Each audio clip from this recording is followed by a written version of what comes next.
razón que podamos estar aquí y que podamos abrir la palabra del Señor para que Él nos dé lo que Él tiene para nosotros.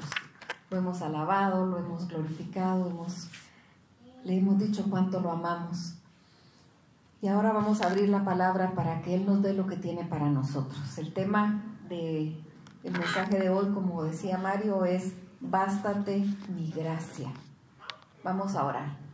Bendito Padre, gracias te damos porque tú eres bueno.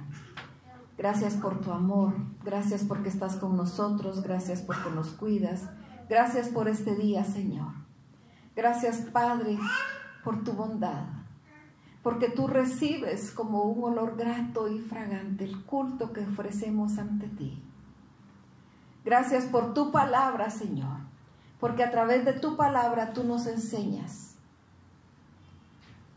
A través de tu palabra aprendemos a vivir como a ti te gusta, Señor. Envía tu palabra para que haga todo aquello para lo cual tú la envías, tanto a los que estamos aquí como para quienes la están escuchando en casa. En el nombre de Jesucristo la abrimos, en el nombre de Cristo Jesús. Amén, amén. Bástate mi gracia. Realmente cuando nosotros venimos ante el Señor y le pedimos algo, nosotros esperamos que Él nos diga sí y que nos lo dé. Sin embargo, no siempre nos lo da. Algunas veces dice no, otras veces dice todavía no, y otras veces hay un rotundo no. Si nosotros pensamos como padres o como hijos, todos como hijos podemos recordar un momento que podemos ir con nuestros padres y pedirles algo y que nos digan no. Y que según nosotros, a nuestra manera de ver, sí pueden dárnoslo. Y dicen no. Y no entendemos por qué no. Hemos platicado en varias oportunidades cómo un niño cuando mira la llama de fuego es tan bonita, ¿verdad? Cambia colores y son tan lindos los colores, pero como que se puede ver a través de ella y dan ganas de tocar a ver cómo se siente. Pero si el papá o la mamá se da cuenta que el niño va a tocar el fuego, ¿qué le hace? En primer lugar le dicen, no, no se toca. Y si es demasiado lo cerca que va, hasta le peguen la manita y le dicen, no, ahí eso no se toca. Y si el niño tuviese el razonamiento del adulto, él diría, pero ¿qué le pasa? ¿Por qué no me deja tocar eso tan bonito? Porque eso hacemos nosotros como adultos, ¿verdad? ¿Por qué no? Si tan sencillo que es. Sin embargo, el padre sabe por qué no. De repente lo sabe porque ya se quemó una vez, ¿verdad? O más de una vez. Y no quiere que su hijo pase el dolor de una quemadura. Y así solo como un simple ejemplo de lo que nosotros hacemos como padres. Y la palabra nos dice que si nosotros, siendo malos, sabemos dar buenas dádivas a nuestros hijos, cuánto más nuestro Padre que está en los cielos también nos va a dar lo que pidamos. Sin embargo, nos va a dar lo que pidamos si está acorde a su voluntad. Y yo quiero llevarlos a que veamos dos personajes a los cuales Dios les dijo no. Y estos personajes fueron unos grandes personajes, unos grandes siervos del Señor. Y Él les dijo no. Y cuando trataron de insistir, la respuesta fue rotunda, no. Quiero que abran sus Biblias, por favor, en el libro de Éxodo. El primer personaje que vamos a ver es Moisés.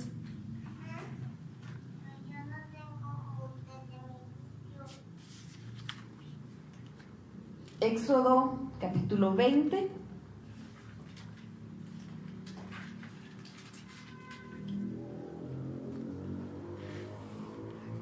Perdón, yo creo que estoy en otro que no es.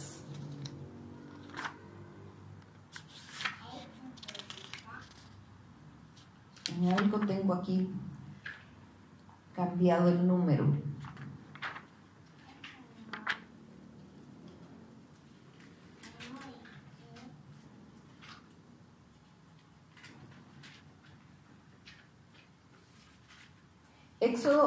17. Éxodo 17, vamos a ver desde el primero. Cuando Moisés sacó agua de la roca.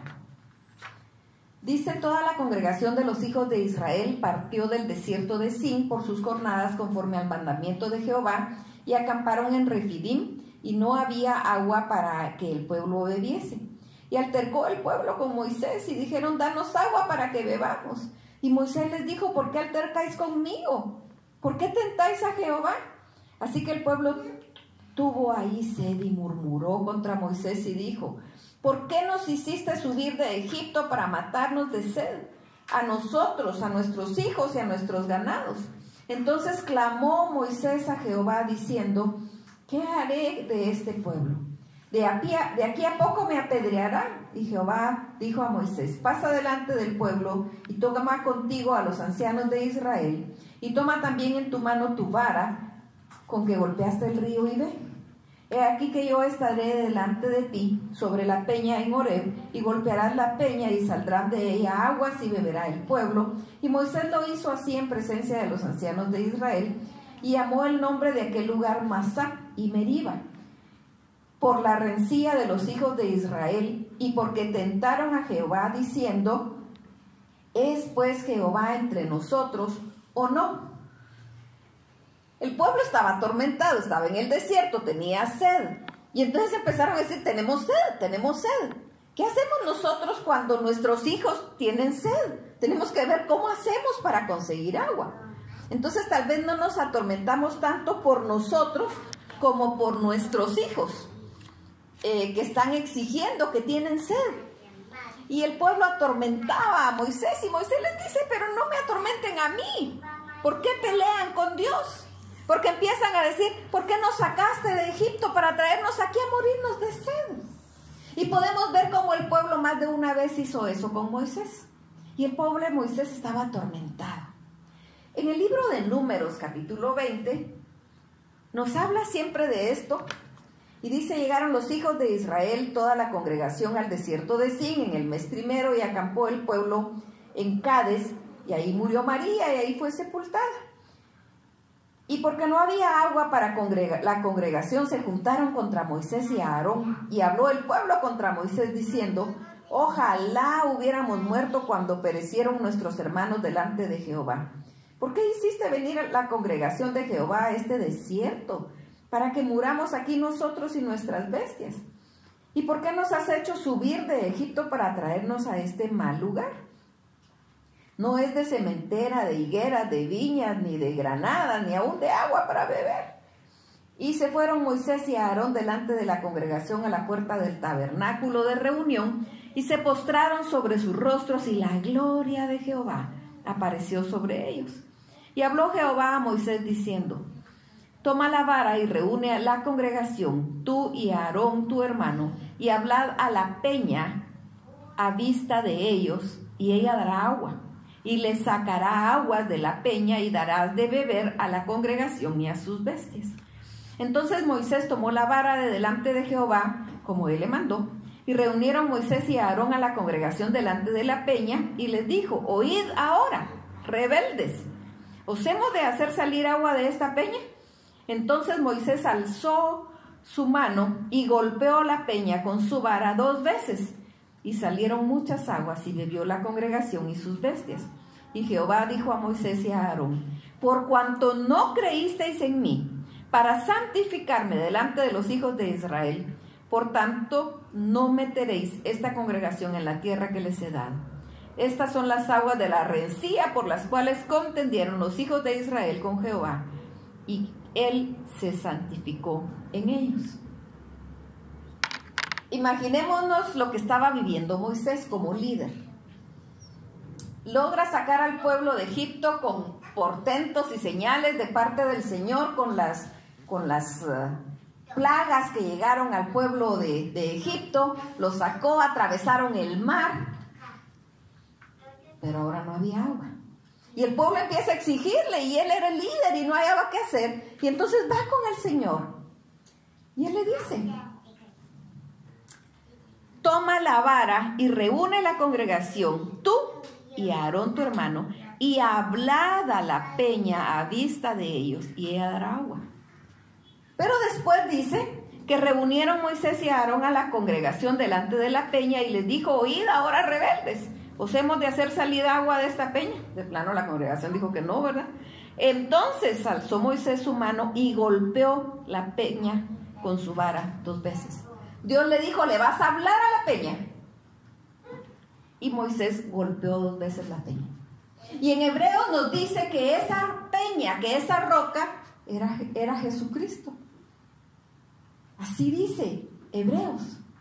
Y él no le habló, la golpeó 2 veces. Eso fue lo que enojó a Dios. Y le dijo: no hicieron caso. Por supuesto, la peña dio agua. El pueblo se pudo saciar de agua. Pero no hicieron como Dios había dicho. Les dijo que le hablaran. Y la golpeó. Y entonces les dijo: porque no me hicieron caso, no me glorificaron, no van a entrar a la tierra prometida. De una vez no van a entrar. Pero quiero que veamos algo más de este Moisés. ¿Quién era este Moisés? ¿Quién era este hombre, este niño sacado de las aguas, a quien Dios usó para sacar a su pueblo? Dice Deuteronomio 3:23. Y oré a Jehová en aquel tiempo diciendo: Señor Jehová, tú has comenzado a mostrar a tu siervo tu grandeza y tu mano poderosa, porque ¿qué Dios hay en el cielo ni en la tierra que haga obras y proezas como las tuyas? Pase yo, te ruego, y ve aquella tierra buena que está más allá del Jordán, aquel buen monte y el Líbano. Pero Jehová se había enojado contra mí a causa de vosotros, por lo cual no me escuchó. Y me dijo Jehová: basta, no me hables más del asunto. Sube a la cumbre del Pisga y alza tus ojos al oeste, al norte, al sur y al este, y mira con tus propios ojos, porque no pasarás el Jordán. Y manda a Josué y anímalo y fortalécelo, porque él ha de pasar delante de este pueblo, y él les hará heredar la tierra que verás. Viene Moisés y le dice: ala, déjame pasar, déjame conocer la tierra. Si todo lo que he hecho, pues se me ha aguantado este pueblo que como me molesta, y déjame pasar. Pero ya Dios había dicho que no. Cuando el pueblo, cuando acababan de salir y mandaron a los primeros espías que los mandó Moisés, y van a espiar la tierra, ellos dicen: no vayamos. A los 2 espías, ¿se recuerdan de los 2 espías que fueron? De esos 12, solo 2, Josué y Caleb, dijeron: vamos, Jehová está con nosotros. Pero los otros 10 convencieron al pueblo y dijeron: no vamos, esos hombres son demasiado grandes, son poderosos, nosotros no somos varones de guerra, no vamos. Y solo vamos a dejar que nuestros hijos mueran, que nuestros hijos se vayan de esclavos. Entonces viene el Señor y les dice: por cuanto no hicieron caso y no entraron y no me creyeron, ninguno de ustedes de 20 años para arriba va a entrar a la tierra prometida. Solo Josué y Caleb. Y sus hijos, que ustedes dijeron que iban a ser los esclavos, son los que van a tomar la tierra prometida. Pero Moisés no sabía que él y Aarón iban a pasar a la misma cuenta. Pues ellos se supone que iban, ellos sí, porque Moisés era el que estaba guiando. Pero como tampoco quiso honrar a Dios, él le dijo: no vas a entrar. Y Moisés todavía lo rogó y le dice: ya, estuvo. No me hables más del asunto. Y nosotros de repente podemos recordar una plática con nuestro padre diciéndole: ¿me das permiso para ir a este lugar? Y él nos dice: no puedes ir. ¡Hala! Pero es que puedo hacer. No, te dije que no. Y nos dice un no tan rotundo que ni siquiera nos dan ganas de volverle a decir: ¡hala! No, ¿verdad? Ya no se puede. Nos dijo no. Algunas veces hay padres actualmente que son demasiado suaves y cuando le sacan una lagrimita o algo, dice: va, está bien pues. Pero después el mal es para el hijo. Por eso el padre no debe sentirse mal por ser firme. El padre debe ser firme, porque es por el bien de los hijos. Así que viene Dios y le dice, no vas a entrar. Veamos Éxodo 33, 11. Y hablaba Jehová a Moisés cara a cara, como habla cualquiera a su compañero. Y él volvía al campamento. Pero el joven Josué, hijo de Nun, su servidor, nunca se apartaba de en medio del tabernáculo. Miren qué calidad de comunión la que Moisés tenía con Dios. Dice que hablaba con Dios como habla uno con su compañero. Nosotros hablamos con Dios, nos ponemos a orar, pero por fe sabemos que Él nos está escuchando, pero no lo vemos ahí. Él le hablaba y lo miraba, como habla con su compañero, dice. Realmente su comunión era fuerte. Sin embargo, le dijo que no. Otro, Éxodo 34, 27. Y Jehová dijo a Moisés, escribe tú estas palabras, porque conforme a estas palabras he hecho pacto contigo y con Israel. Y él estuvo ahí con Jehová 40 días y 40 noches. No comió pan ni bebió agua, y escribió en tablas las palabras del pacto, los 10 mandamientos. Y aconteció que descendió Moisés del monte Sinaí con las 2 tablas del testimonio en su mano. Al descender del monte no sabía Moisés que la piel de su rostro resplandecía, después que hubo hablado con Dios. Y Aarón y todos los hijos de Israel miraron a Moisés, y he aquí que la piel de su rostro era resplandeciente. Y tuvieron miedo de acercarse a él. Entonces Moisés los llamó, y Aarón y todos los príncipes de la congregación volvieron a él, y Moisés les habló. Después se acercaron todos los hijos de Israel, a los cuales mandó todo lo que Jehová había dicho en el monte Sinaí, y cuando acabó Moisés de hablar con ellos, puso un velo sobre su rostro. Cuando venía Moisés delante de Jehová para hablar con él, se quitaba el velo hasta que salía, y saliendo decía a los hijos de Israel lo que él le era mandado. Y al mirar los hijos de Israel el rostro de Moisés, veían que la piel de su rostro era resplandeciente. Y volvía Moisés a poner el velo sobre su rostro hasta que entraba a hablar con Dios. Leemos estos versículos para que veamos quién era Moisés. Era un hombre que tenía tal relación con Dios, que la gloria de Dios resplandecía en él. Y era tan resplandeciente su rostro, que era como que miraran el sol, y entonces les molestaba los ojos y se asustaban. Y por eso ponía ese velo. Ese era Moisés. Ahora, ¿qué hizo Moisés cuando Dios le dice no? Es que nos han enseñado mal, como que Dios es el mago de la lámpara al que le tronamos los dedos y hace lo que nosotros le decimos. Pero no, Dios es soberano. Así que cuando Dios le dice no a Moisés, por más que le ruega, ¿qué hizo? Preparó a Josué. Porque Josué era el que iba a entrar al pueblo. No le hizo una pataleta, no se puso a gritarle, no se puso, pues entonces mira qué haces con tu pueblo. No, preparó a Josué. Veamos al otro personaje, Pablo. 1 Corintios 12.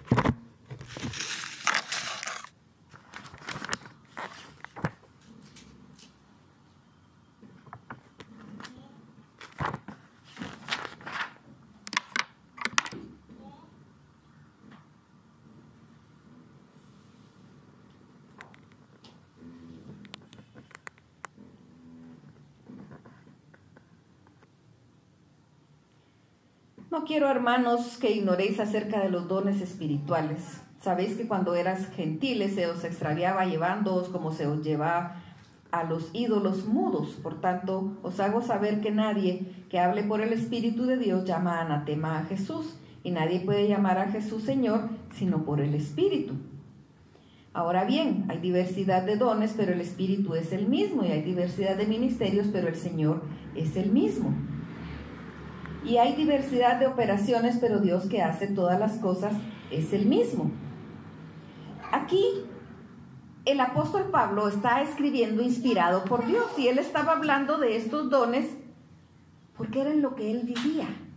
El apóstol Pablo era un hombre que se metió con el Señor de tal manera. A mí me impacta la conversión de él porque él era un perseguidor de la iglesia. Pero cuando Dios lo intercepta, cuando él va camino a Damasco, él reconoce que es Dios, porque cuando él cae y se queda ciego por la luz tan fuerte, él dice: Señor, ¿quién eres?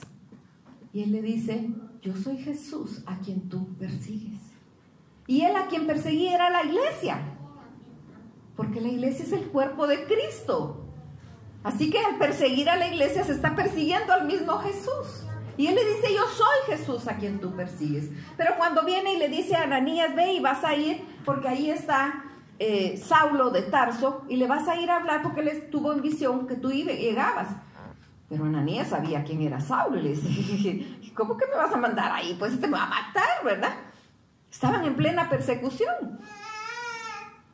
Pero él le dice: ve, porque instrumento escogido me es. Y porque él va a entender lo que es necesario que sufra por el ministerio. Así que desde el inicio, Pablo sabía que iba a sufrir por el ministerio. Y él sufrió por el ministerio. Sufrió una y otra y otra y otra vez. Él sufrió muchas veces por el ministerio. Pero glorificó el nombre del Señor.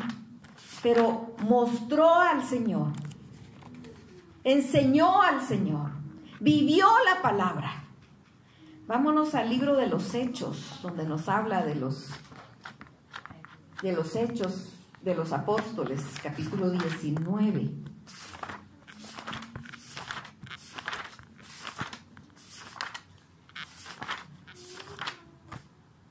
Verso 11.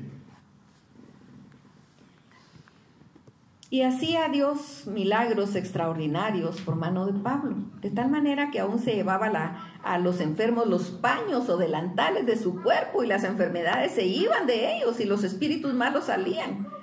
Pero algunos de los judíos exorcistas ambulantes intentaron invocar el nombre del Señor Jesús sobre los que tenían espíritus malos, diciendo: os conjuro por Jesús, el que predica Pablo. Había 7 hijos de un tal Esceva, judío, jefe de los sacerdotes, que hacían esto. Pero respondiendo el espíritu malo dijo: a Jesús conozco y sé quién es Pablo, pero vosotros ¿quiénes sois? Y el hombre en quien estaba el espíritu malo, saltando sobre ellos y dominándolos, pudo más que ellos, de tal manera que huyeron de aquella casa desnudos y heridos.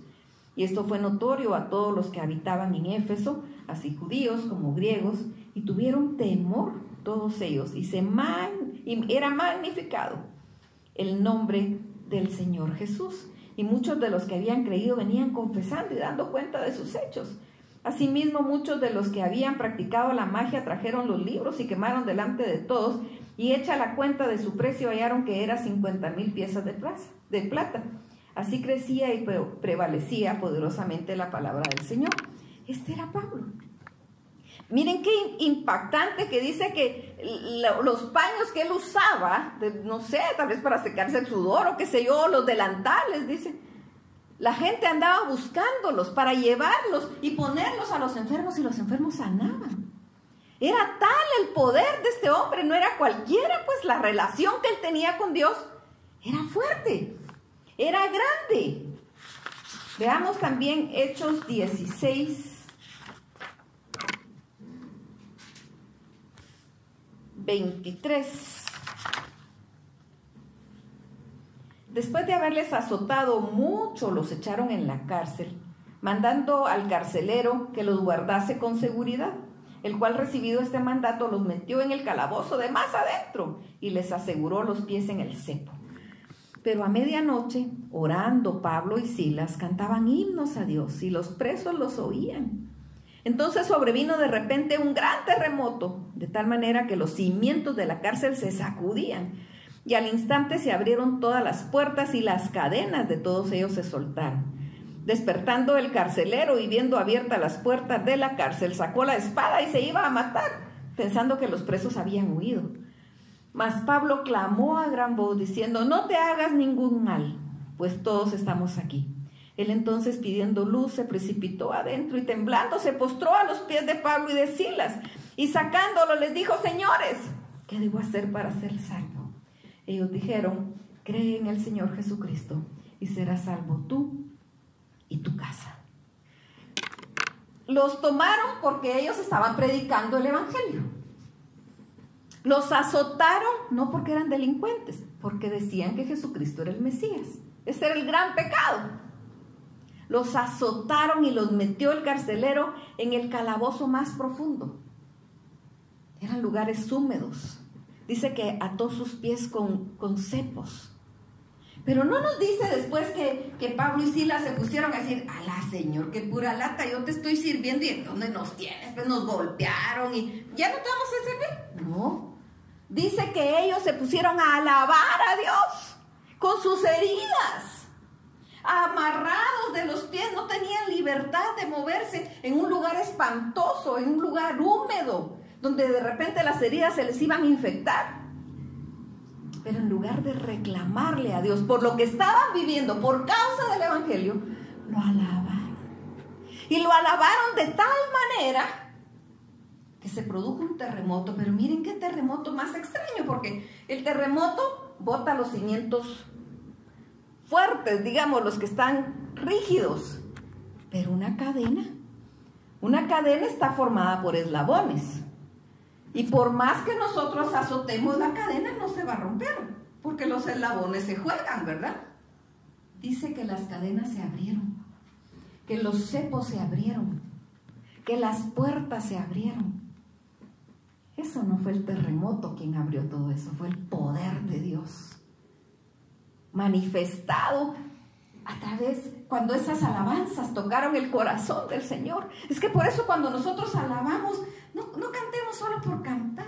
Alabemos al Señor con todo nuestro ser, porque cuando nosotros lo adoramos, nos rendimos a Él, reconocemos que Él es Dios, tocamos su corazón y entonces suceden cosas maravillosas. Suceden cosas grandes cuando nos animamos a adorar a Dios. Y eso fue lo que ellos hicieron. Pues el carcelero sabía que al ver que los presos no estaban, lo iban a matar. Entonces dijo: mejor me mato yo. ¿Cómo sabía Pablo que él se iba a matar si estaba hasta lo más profundo? Pero él le dice: no te hagas daño, aquí estamos todos, no te vayas. Inmediatamente él va y le dice: ¿qué tengo que hacer para ser salvo? Y entonces podemos decir: pero ¿por qué los metieron presos? Porque siempre queremos un por qué, ¿verdad? Por amor al carcelero y su familia.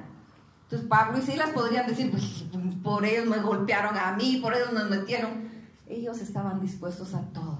Si Cristo dio su vida, dejó que lo lastimaran, dejó que lo sangraran, dejó que lo avergonzaran, que hicieran todo, que se mofaran de Él, ¿quiénes somos nosotros para creer que nadie nos puede decir una palabra que nos dañe?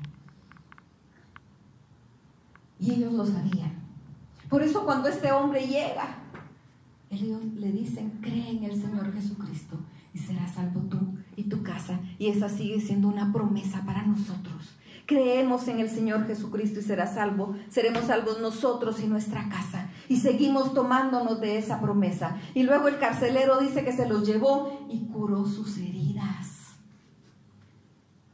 Ese era Pablo. Veamos también Hechos 28, del 1 al 5.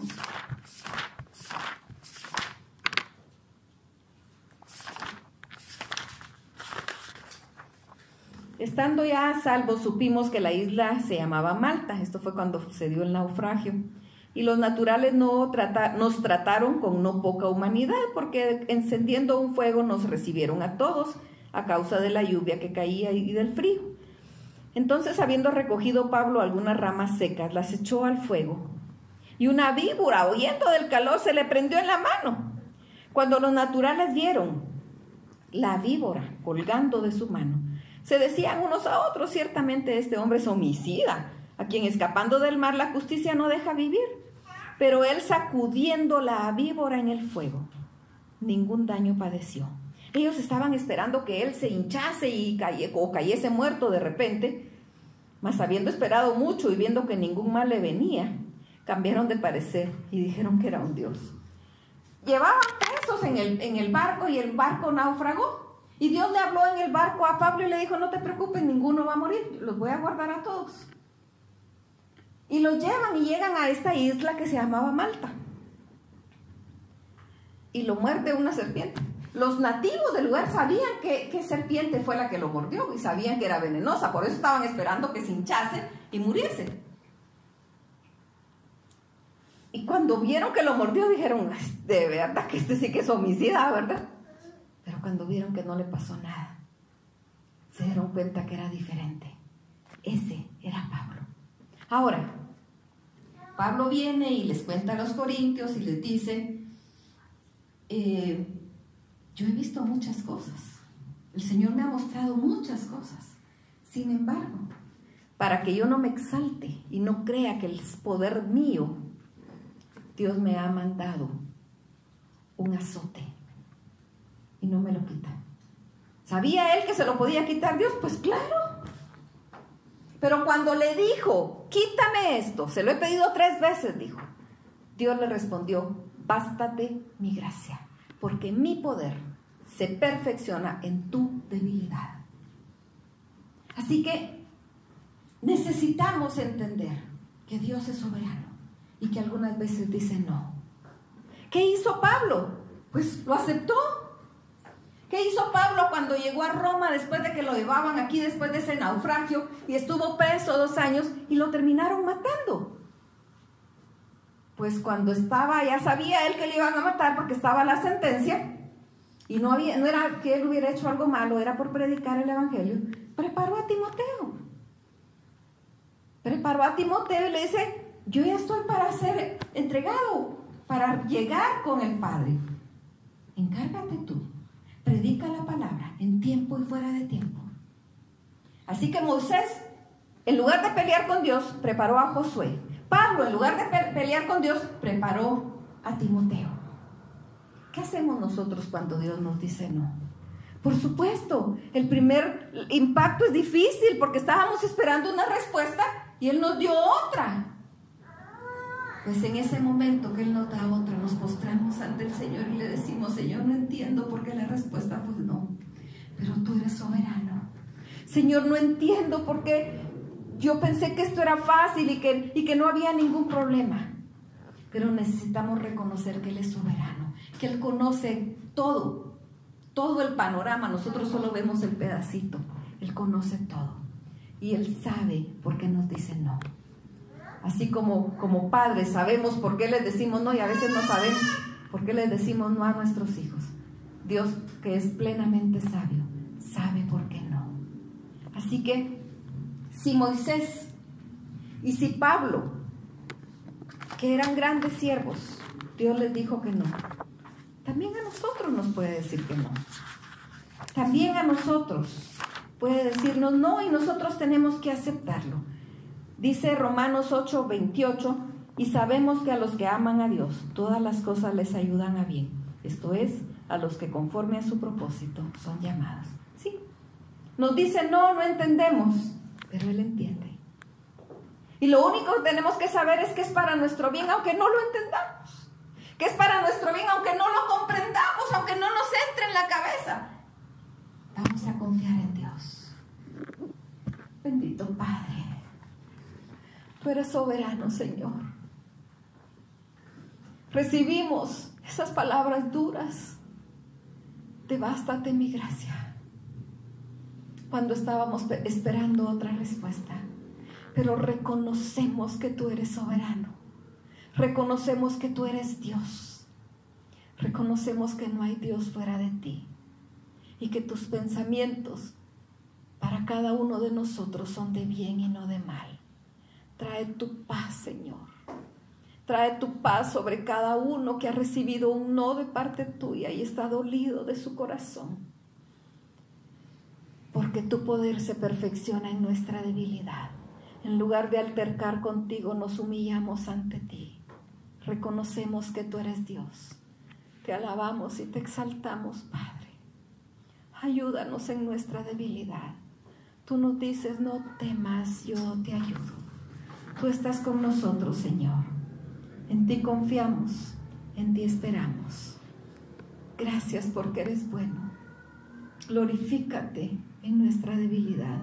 Exáltate para que la honra y la gloria sean dadas solamente a ti. Gracias, bendito. En el nombre de Cristo Jesús. Amén. Amén. Que el Señor los bendiga.